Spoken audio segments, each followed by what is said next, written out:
Welcome back, everybody. This is Ian Beckles, and I'm hanging out here at the Dignitary Tea Kava House at the outside lounge. If you guys have a medical card, you guys can all hang out here and get your smoke on. That's what it's all about. That's what this world is all about. This is the Plant Powered Podcast. We've been doing this for a couple months now. It used to be the Cannabis Podcast, and now my world is kind of changing a little bit and evolving into all things from the earth, all the things plant, all things are good for you. I'm trying to kind of change my life a little bit. I'm 54 years old. I'm at a point now where I stopped drinking alcohol. I've never been a pill guy, and I'm trying to do things that are better for me and help me live a little bit longer. And everybody knows me. I'm always on the grill. I've won competitions, cooking meat and barbecue and all that kind of stuff.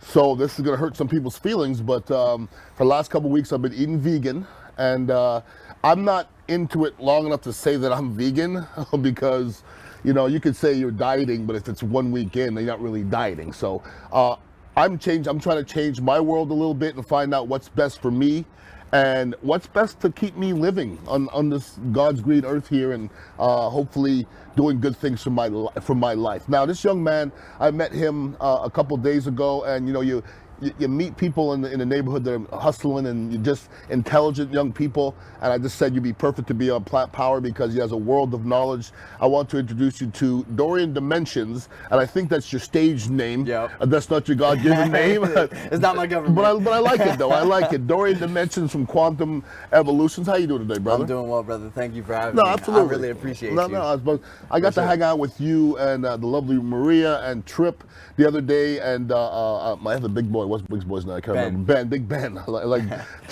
Frank inside said, that kid Ben has a lot of energy. But the whole table had a lot of energy, and I like that. I like the fact that you guys are all business entrepreneurs. You have that mindset, but I like the energy that you guys bring. Now, talk to people about you and who you are, because you have a wonderful story. Who are you? For sure. Well, with the name Quantum Evolution, who I am is always evolving as well. Mm-hmm. And for me, that's the journey and the road that I kind of walked and embarked upon is the road of self-mastery. Okay. And it took me my life experiences to actually get me to the point of walking that path. Sure. Much like everybody, eventually some people will get to the point where they want to embark on. Hopefully. Yeah, hopefully. Yeah.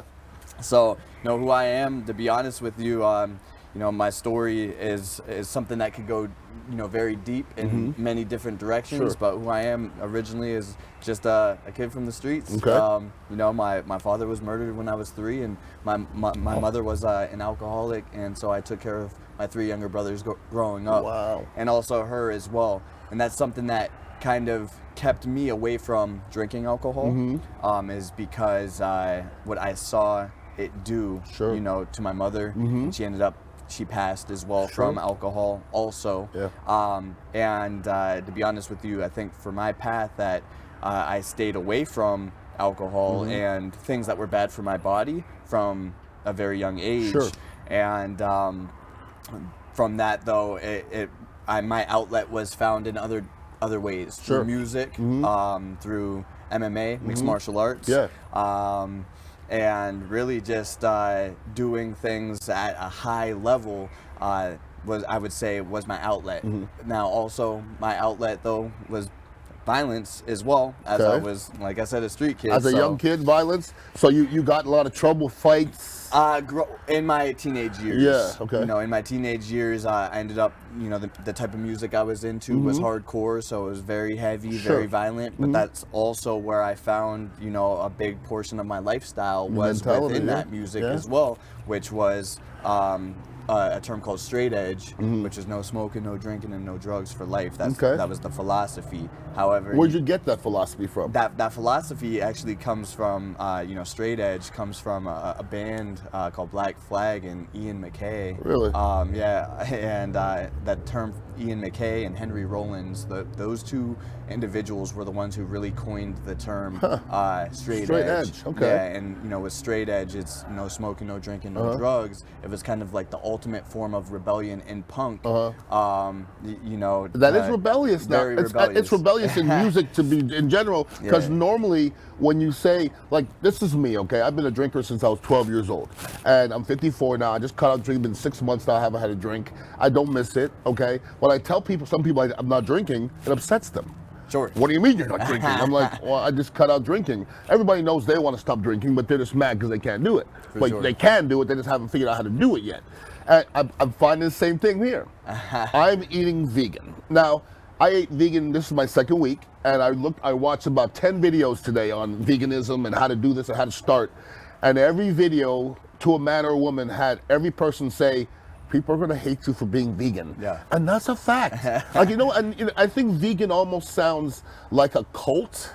It's just the way you're eating. Sure. But people look at it in a certain way. Now, when did you adopt veganism? Like, you ate meat back in the day. I had, but it's a perfect, it's worked synergistically in regards to what I was telling you, because that straight edge lifestyle and where that came from, and the type of music associated with straight edge and hardcore is a very underground scene that really actually plays influence in the mainstream and pop and hip hop and rock, which most people they don't understand the roots, but it goes right down to the roots. Sure. Well, within straight edge, there's also what's called vegan edge, and the term vegan actually became coined and very popularized from a hardcore band named Earth Crisis. Okay.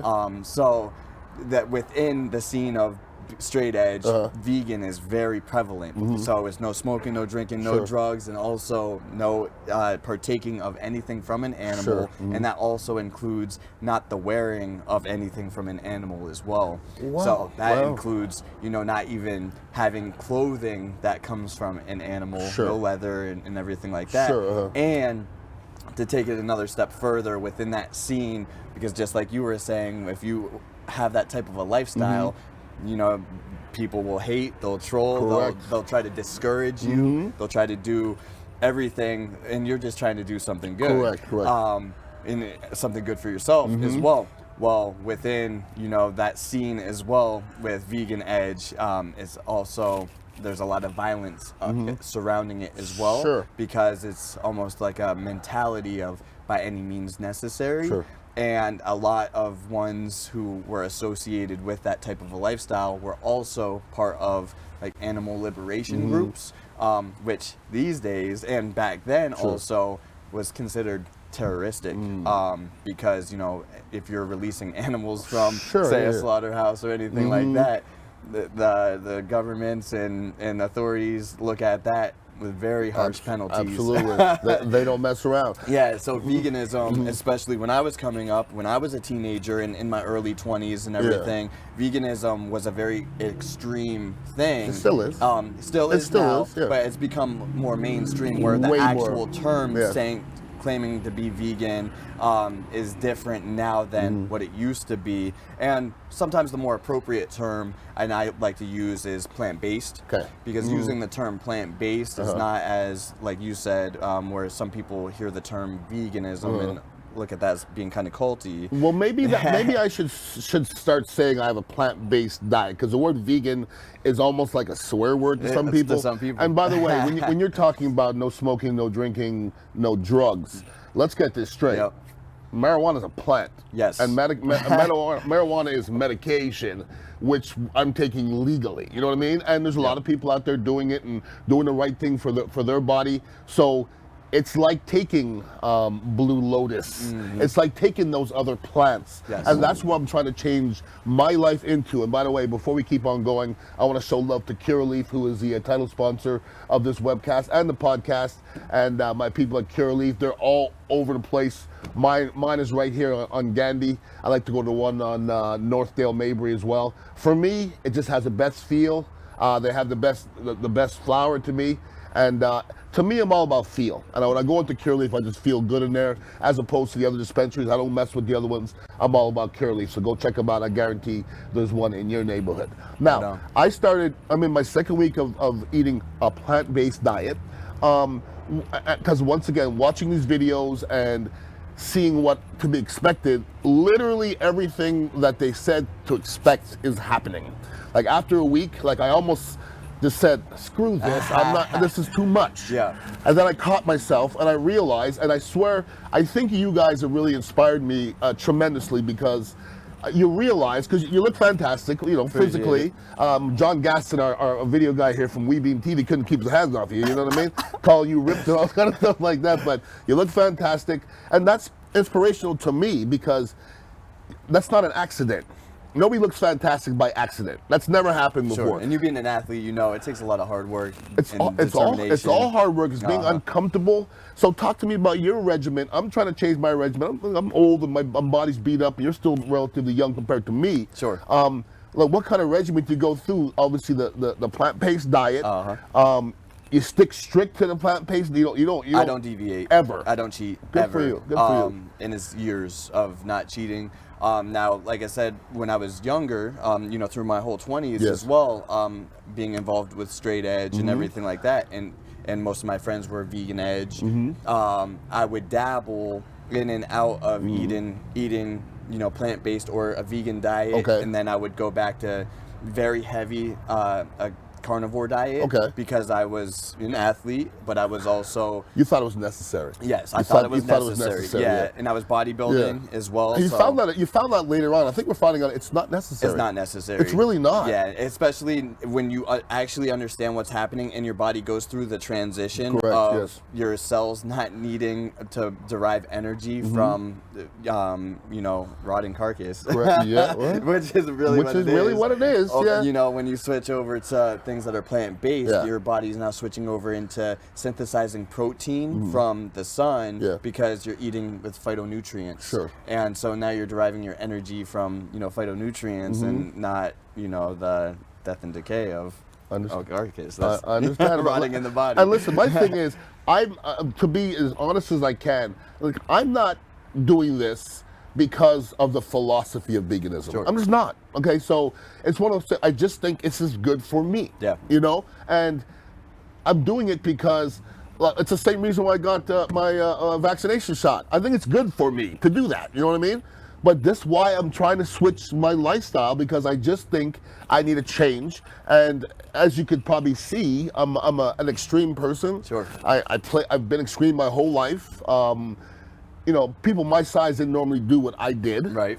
And people my size weren't normally as athletic as I was. And people my size this age aren't usually moving too much. And I'm still moving. So for sure. I'm knocking on wood. I'm doing all right.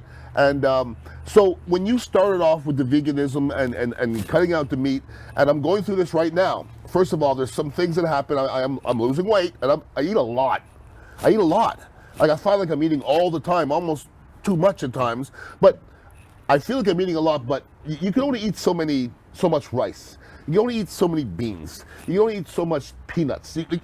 I can eat a lot of wings. I can eat a big old steak. You know what I mean? So I think you become almost a grazer when you're picking. Is that what you're doing? Well, to be honest with you, I've gone through times where I've kind of just grazed and snacked and everything like that, but I'm actually pretty strict with my regimen. So you eat at the same time every day? Yeah, I'm very disciplined, just for the simple fact that Tell me how disciplined. Like, I can be disciplined too, and I've been to a point where I'm nuts disciplined, but I couldn't stay there. Like give me an example of what you're doing daily, food-wise. Yeah, so you know, food-wise, first thing when I wake up in the morning, I immediately drink anywhere from 24 ounces to 36 ounces of water immediately.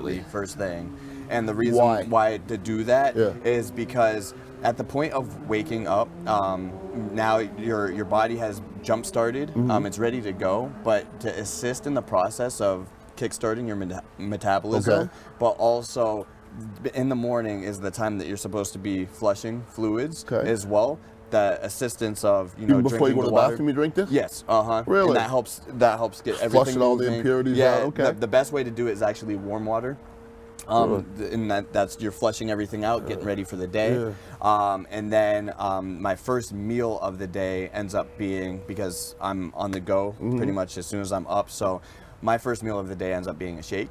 And that shake I've got a lot of whole foods in that shake, and oats. So I get a complex carb. I get my protein, which is coming from a plant-based protein. Protein powder source. Then I have fruits in there as well. So my first meal's a shake. Then I have a snack about 2.5 hours later. I always eat in about 2.5 hour increments. What's the snack? Typically, my snack would be some kale. Okay. Because I'm always getting greens in my body. Kale as in a salad? Yeah. So what I'll do is a little bit of kale, sweet potato. Okay. And typically for me, because I want protein in my body, I'll have another shake. But it's not like my breakfast shake that it's all bunch of whole foods. This shake is just powder. It's hemp protein. So is that what a Trip gave me today? Yeah. Now the Trip gave me a tea that was warm. Do you know what was in that tea? Yeah, so he would have probably put Shilajit in there. Who? Shilajit. Shilajit? Yes. The hell is that? So Shilajit is actually it's called in different like in Russia and in the Himalayas, it's also known as mineral pinch. And what that is it's literally hundreds of years of decomposed plant matter that seeps from the rocks of the mountain, most specifically in like Siberia and also in the Himalayan mountains as well. So what that is minerals. The minerals help chelate the heavy metals that are in the body. So most people aren't chelating any of the heavy metals. There's aluminum and a bunch of heavy metals in the body. I went to Indiana University. What the hell is chelating? That means I've never heard that word before. Breaking apart and moving the heavy metals. And literally, will be excreting the heavy metals from your body. So it's coming out. It's coming out. It's coming out. It comes out. Okay. Yeah, but you have to go through a chelation process. Okay. The natural chelation process is with the amount of minerals, Absolutely. but most people aren't getting no minerals. Correct. They're not getting minerals in their food. They're not getting minerals in their water because the food's void pretty much of all minerals. And the water that we're drinking is literally coming from big corporations that are just putting water in bottles and selling it to us at a premium. And it's stripped of no doubt everything. About it. No doubt about it. It's real. Yeah, absolutely. So what he gave you, though, would have had Shilajit in there. Sea moss, probably he had in there as well. I know he probably had ginger. Bad. It wasn't bad. Yeah. It tastes a little ginger, but it wasn't, it wasn't Probably Kool-Aid. some lemon. It wasn't Kool-Aid, but it tasted okay. Now, I went by Tripp's, Maria's apartment today, and she had this set up, and then Tripp put me through the workout today. Now, explain to people what he put me through. Now, as a professional athlete, I was a spin instructor for 15 years. I played 9 years in the NFL. I've done every workout known to man, okay? And what you and Tripp are explaining to me is some stuff that I swear I could have used back in the day when I played, because you guys are breaking down breathing and how important breathing is. Explain to me what he put me through today on the bike with the mask and the whole oxygen treatment. Sure. And for one, I think that it's awesome that you had went through it and also had a phenomenal experience. I loved it. I can't wait to go back, because I did it today and I kind of felt my way through it because I was kind of scared. I didn't know what was coming. Sure. And then halfway through, it clicked.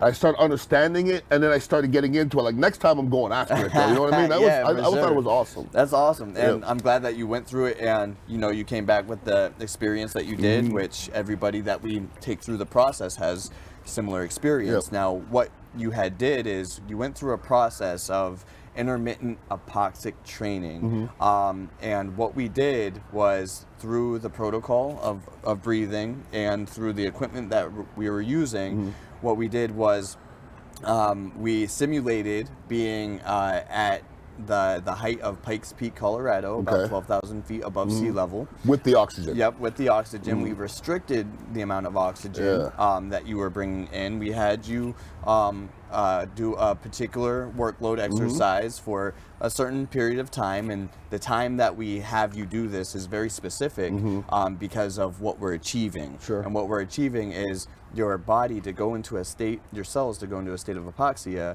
This is where your saturation of oxygen becomes to be lower. And then from there, we introduced you with full oxygen, allowed you to breathe that in, saturate your cells, and then brought you back down again. So what we did was we brought you through your cells through a roller coaster of bringing in oxygen and then also starving for oxygen. Yeah, man. What is happening when we do something like that? And that's, with quantum evolution, that's really where we started our development was with sports performance and recovery. And the reason being is because going through that particular protocol that we had took you through today, which you saw was about a 15-minute process. What we're doing is when your body goes through, your cells go through a state of hypoxia, what happens is your body starts to release what's called EPO. Okay. And that is That's the stuff that all the people in Dakota Frost are taking. Yes. I think that's what Lance Armstrong got busted on. What, for doping? For EPO, and yeah, EPO. Yeah, absolutely. So what happens is EPO, that is a hormone that's released in the body when the cells are in a state of hypoxia. That's when the cells are needing oxygen. EPO becomes present because what EPO does is it's a hormone that allows the red blood cells to mature within your bone marrow. So that gives you more endurance. It gives you more red blood cells. Gives you The more red more blood energy, cells, everything. the more red blood cells that you have running through your body, the more red blood cells you'll have that carry oxygen to your muscles or to your brain, and also retain into your lungs as well, and cells. So blood doping is the practice of boosting the red blood cells to increase the oxygen to go to the muscles, because when you're on the line playing football, Tour de France, you're maximizing exertion of your body. What happens? You get muscle fatigue, limb fatigue. The reason why you get that is because the cells aren't absorbing oxygen, because there's not enough red blood cells that carry enough oxygen to those areas. By increasing your body's natural erythropoietin and also allowing your cells to take in a maximum amount of oxygen, you're now literally increasing the amount of red blood cells that you have in your body, increasing the EPO as well, increasing the oxygen delivery to and acceptance to your cells, to your brain.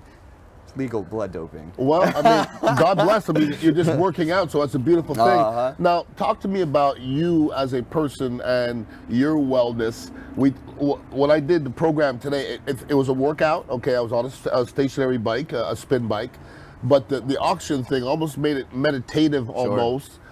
Breathing was a big part of it.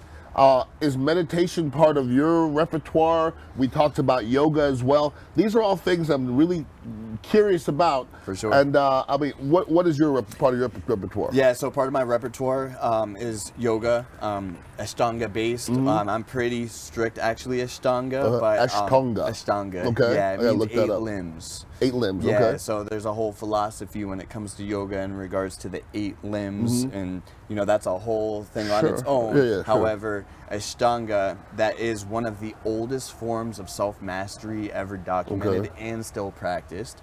And what that does is, through what would be considered an abbreviated primary, that going through that takes about 60 minutes, and through the whole time you're doing a particular breathing technique, which you were doing on the bike with the mask on. And what that breathing technique does is it's priming the blood full of oxygen. So with Ashtanga yoga, with 60 minutes of that particular breathing technique with the poses or asanas, you achieved in 15 minutes the results of the amount of red blood cells and oxygen to your body and ignition of your pineal gland that somebody would achieve in 60 minutes of Ashtanga yoga. However, Ashtanga yoga is still part of my daily practice. And then I also do other things as well, Brazilian Jiu-Jitsu and weight and strength training as well. And what about the breathing practice you had Maria and myself do today? Yes. We had a little seminar that I joined you today, and you gave us a breathing routine, and I swear to you I'm going to use it. You were like, well, if you're performing, and I can, like, if I'm about to start my show, about to start a podcast, about to perform, you got to get your mind right. It kind of clears your mind. Explain exactly what that was. For sure. So what we did is we went through a round of, we did 5 breaths of quantum breathing. Quantum breathing is, what I call the Ujjayi breath, just holding it at the top, at full lungs, and then down at the bottom, you're emptying the lungs completely before re-engaging in that technique. But it's all Mouth through the closed, nose. all nose, Yeah, all nose, yes. nose. Yeah, and then as in the seminar today, as I was speaking, the tongue laying on the roof of the mouth is very important. So as flat or turned? I mean, how do you... Flat. Flat. Flat, yeah. And what happens then is on the breath in, and I'll demonstrate as well, on the breath in is through the nose, you breathe in all the way to the top. You hold it when you're at the top, and then when you're breathing out, it's through the nose, but it's more restricted. So it's almost like you can feel it through your throat. Okay. And you can hear it. It's an audible breath. You could call it even furnace breath or ocean breath. And one amazing thing about that as well, that particular breathing technique, not only are you heating the inside of your body up, this also helps kill germs and bacteria that are in the body. Really? Because you're replicating pretty much a fever. So the longer that you're doing that, you're heating the internal temperature of your body, and foreign invaders of your body, they don't like it when How it's often warm. how often do you do that? I breathe in this type of a state always. Always? Yeah, if I'm not speaking, then I'm breathing in Ujjayi. I'm So breathing in quantum if you're breath. just hanging out at your desk, you're just breathing that way, that just betters you as an individual. Yeah, because when you're breathing in that way, what happens is you're tapping into or activating your parasympathetic nervous system. Okay. That nervous system, when you switch into that, your body now releases hormones and chemicals that are actually for healing your body. Okay. If you're breathing any other way, breathing through your mouth, breathing shallow even, what happens is that this is panic breathing. When you're panic breathing, you're now not in your parasympathetic nervous system, and you're activating your body's fight or flight response, which then this leaves your body susceptible for oxidation and everything like that as well. Well, you've inspired me, Tripp's inspired me, Maria's inspired me, and next time we have you on, maybe John Gasson will fill me up and call me ripped. Maybe that's my goal. But I love you guys for listening in. Thank you to Curaleaf. Thank you to Quantum Evolutions, and we're out. Thank Deuces. you.